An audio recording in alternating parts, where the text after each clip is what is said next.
അമേരിക്കയുടെയും ഇസ്രായേലിന്റെയും നീണ്ട ആക്രമണങ്ങൾക്കൊടുവിൽ സമാധാന ചർച്ച നടത്താമെന്ന് അമേരിക്ക അടിയറവ് പറഞ്ഞിരിക്കുകയാണ്. എന്നാൽ ഈ ചർച്ചയെ ഇറാൻ മറ്റൊരു ദിശയിൽ നിന്നാണ് നോക്കിക്കാണുന്നത്. ചർച്ച നടന്നുവെന്ന വാർത്ത കള്ളമാണെന്ന് ഇറാൻ പറയുന്നുണ്ട്. അമേരിക്കൻ പ്രസിഡന്റ് ഡൊണാൾഡ് ട്രംപും ഇസ്രായേൽ പ്രധാനമന്ത്രി ബെഞ്ചമിൻ നെതന്യാഹുവും നുണയന്മാരാണ്.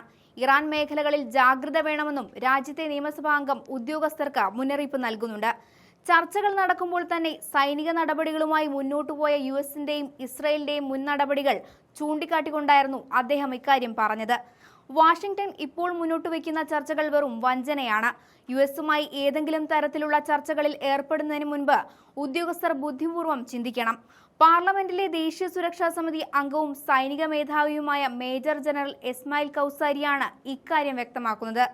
ഇറാന്റെ ഭരണ നേതൃത്വത്തിനിടയിലുള്ള പരസ്പര വിശ്വാസം തകർക്കാനും ഭിന്നത സൃഷ്ടിക്കാനുമാണ് അമേരിക്കയുടെ നീക്കമെന്നും അദ്ദേഹം പറയുന്നുണ്ട്.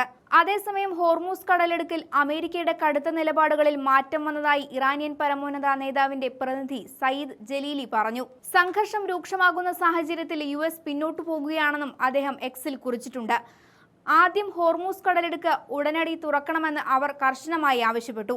പിന്നീട് കപ്പലുകൾക്ക് ഇൻഷുറൻസ് നൽകുമെന്നും അകമ്പടി സേവിക്കുമെന്നും പ്രഖ്യാപിച്ചു. എന്നാൽ ഇപ്പോൾ ഇറാനുമായി സംയുക്തമായി കടലിടുക്ക് കൈകാര്യം ചെയ്യാൻ തയ്യാറാണെന്ന് അവർ പറയുന്നു.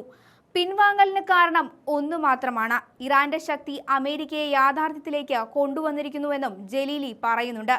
ഹോർമൂസ് കടലിടുക്കിലെ ഈ കപ്പൽ പാതയിലെ തടസ്സങ്ങൾ ആഗോള വിപണിയെ സാരമായി ബാധിക്കുമെന്ന ആശങ്ക നിലനിൽക്കുകയാണ്. അതിനിടെയാണ് കടലിടുക്ക് താനും മുജ്തബ ഖമേനിയും സംയുക്തമായി കൈകാര്യം ചെയ്യുമെന്ന പ്രസ്താവന ട്രംപ് നടത്തുന്നത്. നയതന്ത്രപരമായ വിട്ടുവീഴ്ചകൾക്ക് അമേരിക്ക തയ്യാറാകുന്നത് ഇറാന്റെ കരുത്തിനു മുന്നിലുള്ള കീഴടങ്ങൽ തന്നെയാണ്. അതേസമയം ഗൾഫ് മേഖലയിലും ഇറാന്റെ ആക്രമണം തുടരുന്നുണ്ട്. സൗദി അറേബ്യയിലെ കിഴക്കൻ പ്രവിശ്യ ലക്ഷ്യമിട്ട് ആക്രമണ ശ്രമം ഉണ്ടായി. 20-ലേറെ ഡ്രോണുകൾ തകർത്തെന്ന് സൗദി പ്രതിരോധ മന്ത്രാലയം റിപ്പോർട്ട് ചെയ്തു.